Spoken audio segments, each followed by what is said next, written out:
Dipti is here as well. She's going to start with the situation in India that we've been covering, of course, over the last few days here on France 24, that deadly violence between Hindus and Muslims. Yeah, the capital, Delhi, has really been gripped by this violence for the past 3 days. It's costed the lives of dozens of people, and it's led to more than 150 people injured. Well, finally, on Wednesday, Narendra Modi, the Prime Minister, called for calm, as you see on the front page of the Financial Times. It is the worst religious violence in Delhi in decades, and the tensions have been really stoked by Narendra Modi himself, who introduced his controversial citizenship bill that many have deemed anti-Muslim. On the front pages of the Indian papers, the Times of India is reporting that the violence has forced around 500 families to leave their homes in a predominantly Muslim part of Delhi. Authorities, meanwhile, are blaming Delhi police for not responding quickly enough to quell the violence.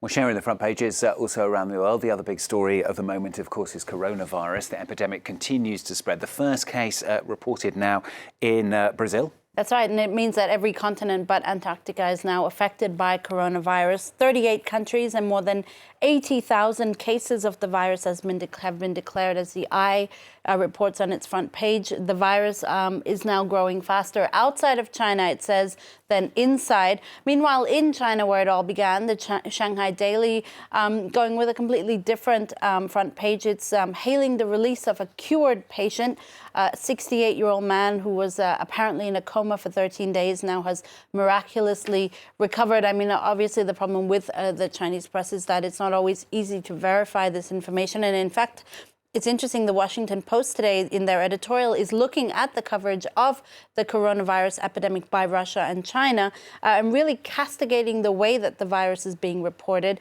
Evidence suggests that on the Russian side, Russian-linked social media accounts are posting fake news messages, including one that the virus was concocted in a U.S. lab to attack China.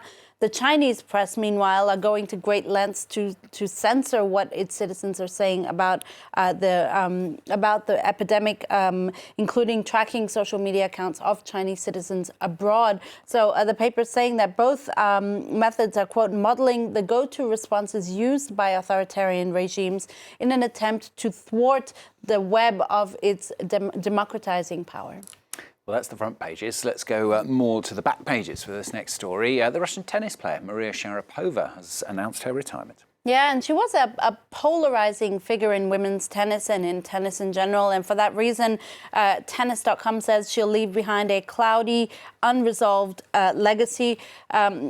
She never beat her bitter rival on and off court, Serena Williams. She was suspended for doping. She was also the first Russian to reach #1. She won Wimbledon at the age of 17. She's had an incredible career and personal life as well. She overcame abject poverty, was plucked out of obscurity in Sochi and brought to the U.S. to hone her tennis talent, with her father basically having $700 in his bank account at the time. And then she made her millions on court, but also off court. Her story is also a great success story. The Guardian says she's renowned for that fighting spirit, but was very much the ice queen who was more respected than loved.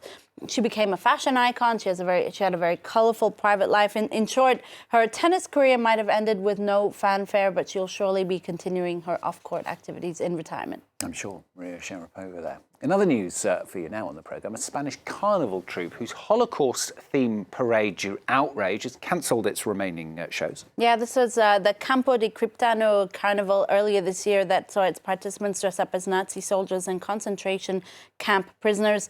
The thoroughly offensive and poor performance in poor taste as well drew outrage from Madrid authorities and the Auschwitz Memorial. Organizers say they were trying to pay homage to the victims, but for one Spanish paper, it's simply the carnival of ignorance. And the paper warns that trivializing such tragedies is the first step to whitewashing the Nazis, their accomplices, and apologists. use the phrase whitewashing there. It sort of links to this next story. New study in France shedding some light, shedding some light on some questionable personal hygiene habits of French people. This is French people, so we can talk about it because... That's right, because it's a poll conducted by French survey takers, so it's not French bashing. A third of French people don't wash their hands after using the bathroom. The survey found French people continue to display ignorance of basic sanitary rules. Only 37% wash their hands after using public transport. 25% of French people don't shower every day. And for the cherry on the cake, 1/5 of French men change their underwear twice a week at best. Twice a week. I guess you can't have it all. I mean, food, wine, gastronomy, romance, and great personal hygiene is apparently just too much to ask for. I wonder if you did the survey, exactly the same survey in lots of other countries, well, what the differences exactly. would be. I think that's what would be more nuanced. If you're smirking at the French, it may not just be the French. Thank you, Tika Laurent, France 24.